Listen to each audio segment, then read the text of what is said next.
Welcome back to AM Northwest. Our first guest is committed to growing community through growing food, and he's here to share the do's and don'ts of spring gardening. We welcome the Executive Director of Growing Gardens, Jason Skipton. Jason, good to have you with us. So great to be here. Happy Monday. Everyone cannot wait, I think, to get in the garden and dig, right? Yeah, like a lot of times you're just too eager, too ready to go. We do it too early. Yeah. So now is a good time, though, to start? Great time to start. Okay. But the right plants. Okay, talk to me about the right plants then. So first of all, you have to have a plan. And I don't want to like make this over complicated. What I'd like to do is like, what do you want to grow? Okay. Pick 5 things that you want to grow. Whatever that is. Okay. Peas, tomatoes, onions, popcorn, potatoes, whatever it is. Pick 5. And then figure out Did you say popcorn? Yeah. Oh. It's super cool. It's actually, there's some seeds on the table there. Seriously? Yeah, you can grow here. It's awesome. Okay. And then figure out how do you want to grow it. Does that go into a pot? Right. Does that go into the ground? Because that's going to determine the steps that you take moving forward, right? So growing in a pot is really, think about the idea is that there's a lot of cold that can come to this pot. You wake up at, in the next morning and fill a pot and it's cold. It's cold, yeah, so your plants are going to feel that. Okay. Right, your plants are going to feel that in the roots. So. But some people live in apartments, so kind of a and they pot need is that, the only which way is to totally fine. Right. But then you have to think about what the plants you're putting in there. Okay. Peas.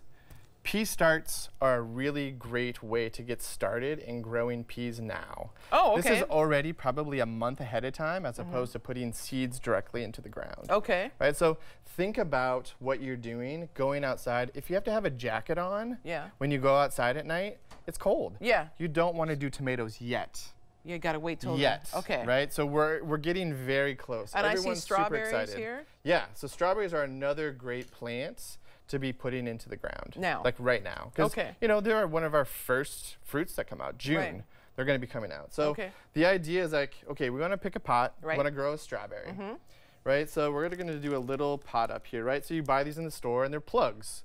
They have all of the amazing roots here. Right. And think about, look, it's already flowering. Like this thing's ready to go. So basically you just dig a hole, pop this in, plant it down, right? Squeeze it down into the ground. Do you need to make sure to give it enough room? Like this guy has a lot of room right now. This is great because you know what? Strawberries love to grow. Okay. This is going to be full by the end of the year.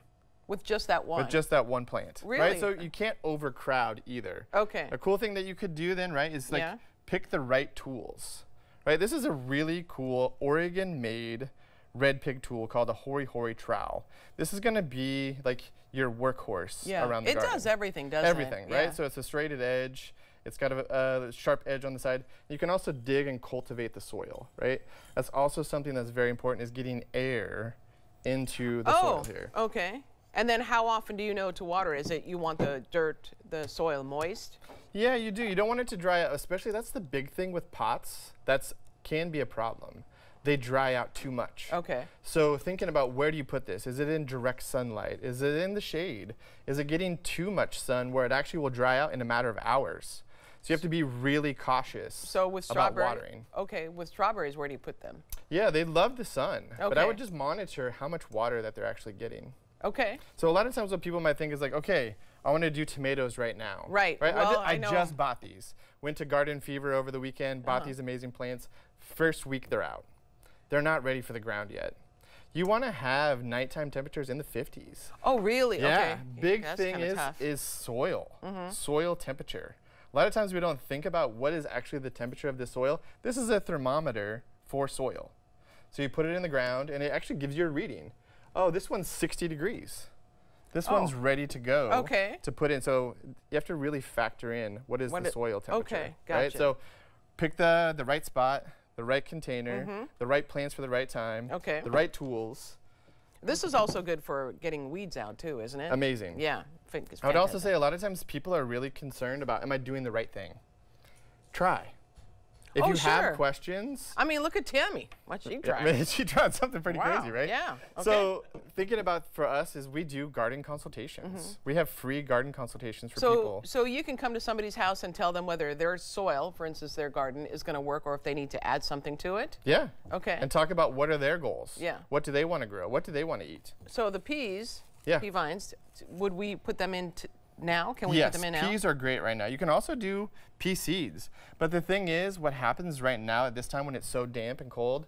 Slugs. Oh, Oh yeah. So what's going to happen is your pea shoots are just going to start to come out, and the slug is going to eat it. So this gives you a head start.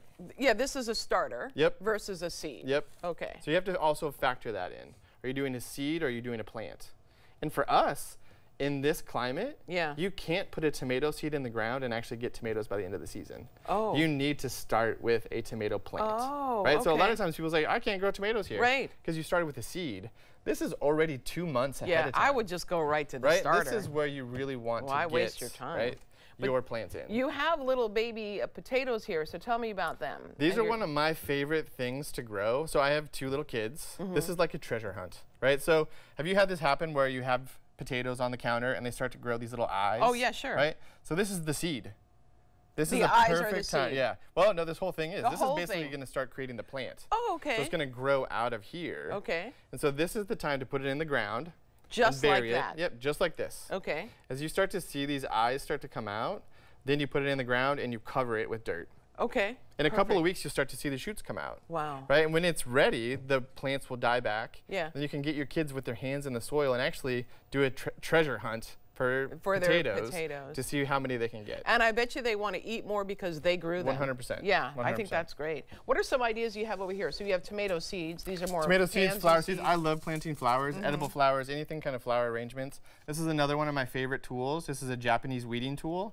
So when you're out in the garden, you can actually come around and dig all of the weeds out. It's a super sharp edge. Yeah. It's also very light. So you don't feel a ton of the work as you're coming through here. Right. Love this tool a lot. Hand pruners are also really important. You need those for sure. And then this is a really cool, another Oregon company here called Sea Bites.